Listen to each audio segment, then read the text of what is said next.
Market masters इस खास series में आप सबका स्वागत है और आज हमारे साथ कार्यक्रम में शामिल हो रहे हैं फोर्ट कैपिटल के सीनियर फंड मैनेजर पराग ठक्कर साहब और कुछ बेहतरीन थीम्स पर पराग ठक्कर साहब बातचीत करेंगे। आइए उस पर सबसे पहले शुरुआत करते हैं सीमेंट के साथ, जो उनकी हमेशा से पसंदीदा थीम रही और इन स्टॉक्स में बहुत तगड़ा एक्शन होते हुए भी दिखा है। पिछली बार जब पराग जी, गुड मॉर्निंग, स्वागत है पहले तो आपका। और आपने जब पिछली बार रिकमेंड किया भी था कई सारे सीमेंट स्टॉक्स और वहाँ से बढ़िया एक्शन बना है। क्या अब भी ये थीम आपको अच्छी लगती है? यदि हाँ तो कौन से स्टॉक्स आपकी प्रेफर्ड लिस्ट में है?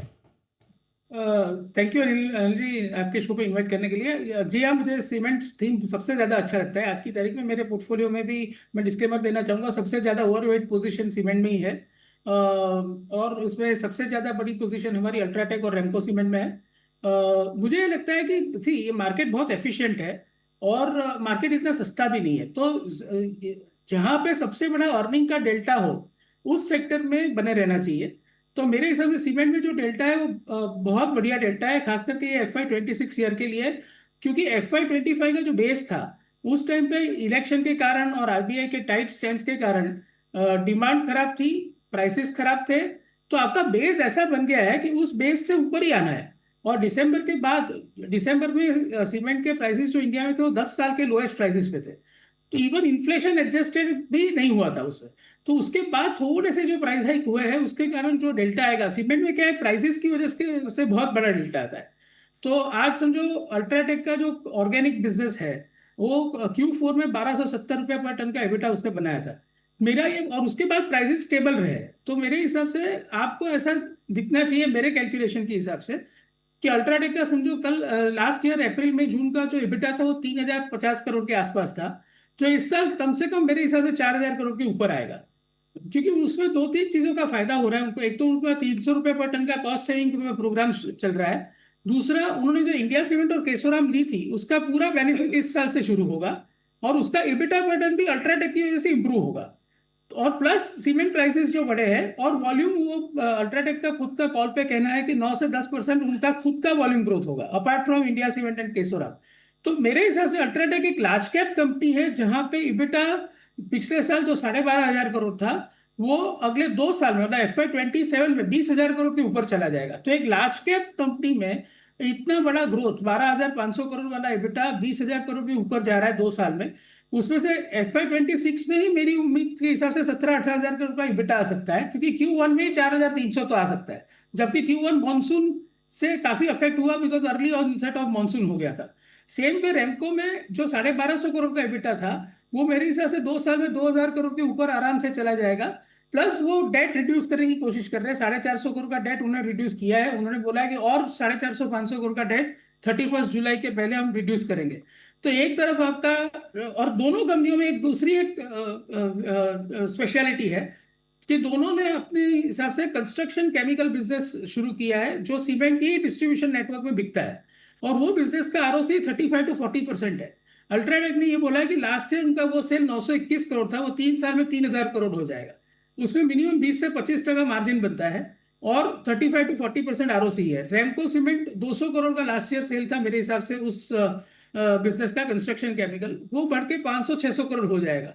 और उस बिजनेस को, ये बिजनेस है पिडीलाइट से कंपेरेबल या एशियन पेंट से कंपेरेबल बिजनेस, इसको मल्टीपल भी ज्यादा मिलना चाहिए। तो मेरे हिसाब से ये दो जो बड़े हमारे लार्ज होल्डिंग है हमारे PMS में, I am very bullish on that. और मेरा ये क्लियर मानना है कि जब रिजल्ट आते हुए दिखेंगे तब ये दिख जाएगा कि सीमेंट के रिजल्ट्स सबसे ज्यादा आपको अर्निंग डेल्टा प्रोवाइड कर रहे हैं। बिकॉज लास्ट ईयर का बेस एक तो लो था, और प्लस मोस्ट इम्पोर्टेंटली जो मैं सबसे इम्पोर्टेंट बात कहना चाहूंगा कि in spite of heat wave till 15 May and after that onset of monsoon, cement prices ने होल्ड किया है। और पेटकोक प्राइसेस जो इनके रॉ मटेरियल प्राइसेस है वो कोई बड़े नहीं है इंस्पाइट ऑफ ये जो क्रूड ऑयल की वॉलेटिलिटी हुई ईरान इराक के टेंशन की वजह से।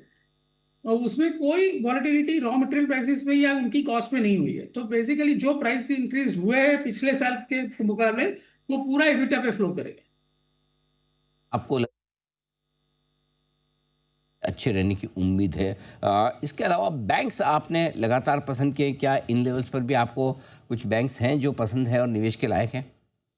डेफिनेटली मैं हमेशा बोलना चाहूंगा कि सिटी यूनियन बैंक और फेडरल बैंक मेरे फेवरेट स्टॉक्स रहे हैं। एक होता है जैसे कि सीमेंट में है डेल्टा ऑफ अर्निंग।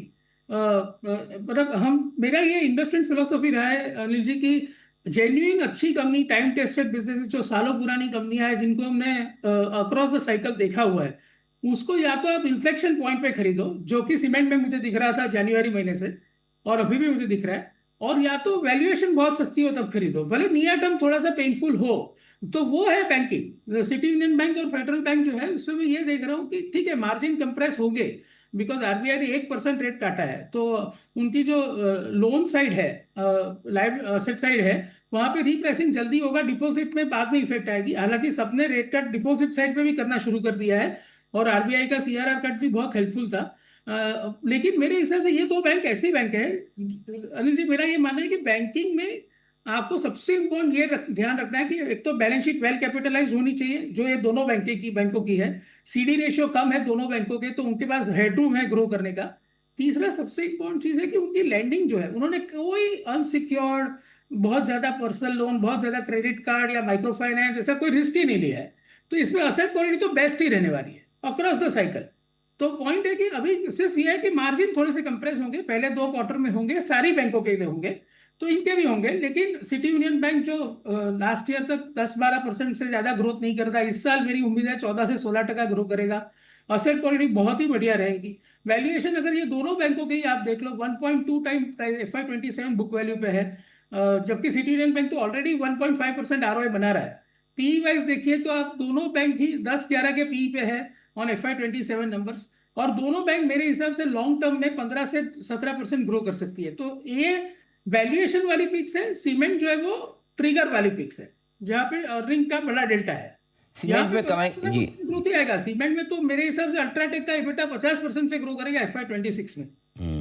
सीमेंट में कमाई का ट्रिगर है तो वैल्यूएशंस का ट्रिगर आपके लिए बैंक्स में, लेकिन एक ट्रिगर और है जो बाजार के लिए भी, और क्या अगर उस पर आपकी नज़र है, कच्चे तेल के घटते हुए दाम। और पूरे साल इस साल कच्चा तेल ऑन एन एवरेज $70 के आसपास या इसके नीचे ही रहा है। क्या इसके चलते कुछ आपको ऐसे स्टॉक्स हैं जो पसंद हो? जी हाँ, एशियन पेंट्स ऐसा स्टॉक है जो हमने अभी अभी हमारे पोर्टफोलियो में लिया है। हमारा ये मानना है कि स्टॉक ने बहुत अंडर परफॉर्म कर लिया है। 3200 का हाई था, 3200-3300 का, उसे उधर से सीधा 2200 आ गया था। प्लस ये क्रूड ऑयल की वॉलेटिलिटी चल रही थी ईरान इराक के टेंशन को लेके। और लास्ट जब से बिरला ओपस ने ये मार्केट में एंट्री ली है, तब से सबको ये डर बना हुआ है कि एशियन पेंट्स का मार्केट, और शायद मार्केट शेयर गिरा भी है एशियन पेंट्स का। लेकिन मेरे जो हमारा जो चैनल चेक है ऑन ग्राउंड, वो ये बोल रहे हैं कि ये क्वार्टर से एशियन पेंट्स, इंडिगो जैसी कंपनी है, इंडिगो हालांकि हमारे पोर्टफोलियो में नहीं है, लेकिन उन्होंने थोड़ा सा अपना मार्केट शेयर वापस लेना शुरू कर दिया है। जैसे कि आपने सही बताया कि क्रूड ऑयल के गिरने से उनके मार्जिन भी थोड़े ठीक ठाक आने चाहिए। तो ये एक ब्लू चिप कंपनी है which is completely beaten down. तो ये कॉन्ट्रा बाय है जो हमने हमारे पोर्टफोलियो में छोटा सा वेट लेके शुरू की है पोजीशन। एशियन पेंट्स ये आपको मजबूत नज़र आ रहा है। कोई और रिजल्ट सीजन का आपने जिक्र किया, कहीं आपको लगता है कि और कुछ ऐसी स्पेस है जहां अच्छे नतीजे आ सकते हैं इस क्वार्टर में? देखिए जो अभी तक जो मैनेजमेंट कमेंट्री सामने आई है, जो मीडिया में अवेलेबल है, उसमें, और उसमें जरूरी कि हमारे पास हर कोई वो स्टॉक हो जो मैं बोलूंगा, जो उसमें कोफोर्स की एक बहुत ही स्ट्रांग कमेंट्री देखी हमने। हालांकि हमारे पोर्टफोलियो में सिर्फ इसलिए नहीं है कि वो 37 टाइम्स FY27 पे ट्रेड करता है, जो आईटी सेक्टर के लिए मुझे लगता है थोड़ा ज्यादा पी मल्टीपल है। अदरवाइज ग्रोथ के हिसाब से I think that company is guiding for a very good growth. तो मेरे हिसाब से ये रिजल्ट सीजन ऐसे तो ठंडा रहेगा। देखिए सिंपल बात है, अर्ली ऑनसेट ऑफ मॉनसून हो गया, गर्मी पूरी तरह से नहीं हुई, तो आपके एसी, कंज्यूमर ड्यूरेबल्स, उनके रिजल्ट थोड़े से बिगड़ सकते हैं। तो ये ऐसे तो ये क्वार्टर ठंडा रहेगा। लेकिन मेरे हिसाब से जो अभी अभी आरबीआई ने सब स्टेप्स लिए हैं, रेट कट होना या सीआरआर कट, गवर्नमेंट ने मार्च महीने में स्पेंडिंग बढ़ाई है, ये सब के बेनिफिट मेरे ख्याल से इंडियन इकोनॉमी को सेकेंड हाफ में आएंगे। तो 2 क्वार्टर तो अगले ऐसे हैं जहां पे कोई बड़ी अर्निंग ट्रिगर नहीं है except for cement because of prices. तो मेरा ये मानना है कि इसीलिए मेरा सबसे ज्यादा ओवरवेट पोजीशन सीमेंट में ही है, क्योंकि सबसे ज्यादा डेटा ऑफ अर्निंग वहां पे आएगी। ऑफ कोर्स ये जो ईएमएस कंपनीज है वो जो बहुत हाई पीक पे ट्रेड करती है, इसलिए हम नहीं ले सकते उसको। लेकिन वहां पे ग्रोथ आएगी नो डाउट। और अगर नहीं आई तो बहुत बड़ा रिस्क है, क्योंकि वहां पे 70-80-90 के पी चल रहे हैं। तो वहां पे तो अगर ग्रोथ नहीं आई तो बहुत बड़ा प्रॉब्लम है, लेकिन मेरे ख्याल से आ जाएगी। तो पॉइंट है कि ये साल मेरे हिसाब से second half will be the main earning growth driver for India, because एक तो बेस काफी कम है, पिछले साल इलेक्शन और जैसे कि मैंने बताया आरबीआई ने काफी टाइट लिक्विडिटी कर दी थी, तो पिछले साल का ग्रोथ काफी कम था।